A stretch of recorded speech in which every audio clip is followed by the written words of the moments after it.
Rangpur rail station থেকে ট্রেনে চড়ে কোথাও যাওয়ার জন্য প্ল্যাটফর্মে এসে অপেক্ষা করেন যাত্রীরা। তবে অপেক্ষার ওই সময়টাতে বৃষ্টি হলে মুশকিল।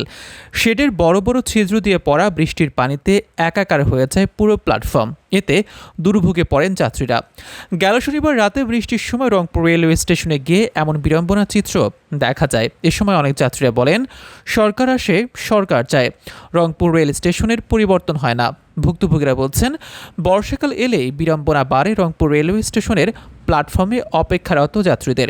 সামান্য বৃষ্টি হলে পানিতে একাকার হয়ে যায় প্ল্যাটফর্মের বারান্দা। ট্রেনের ছাউনি ফুটো হওয়াতে বৃষ্টির পানি পড়ে অঝরে। এতে কাদা পানিতে পিচ্ছিল প্ল্যাটফর্মে যাত্রী ও সাধারণ মানুষের দুর্ভোগের সঙ্গে ঘটছে পা পিছলে পড়ার ঘটনাও। প্ল্যাটফর্মের ছাউনি সংস্কার না করায় সামান্য বৃষ্টিতে প্ল্যাটফর্মের বারান্দায় পানি পড়তে থাকে। এতে ট্রেনের জন্য অপেক্ষায় থাকা যাত্রীদের পড়তে হয় চরম দুর্ভোগে। রংপুর রেলওয়ে স্টেশনের ভারপ্রাপ্ত স্টেশন সুপারিনটেন্ডেন্ট আব্দুল্লাহ আল মামুন বলেন, আমরা সমস্যার কথা ঊর্ধ্বতন কর্তৃপক্ষকে জানিয়েছি। আশা করছি দ্রুতই সংস্কার কার্যক্রম শুরু হবে। শাহরিয়ার মিমের তথ্যে ডিআরপি নিউজ ডেস্ক, রংপুর।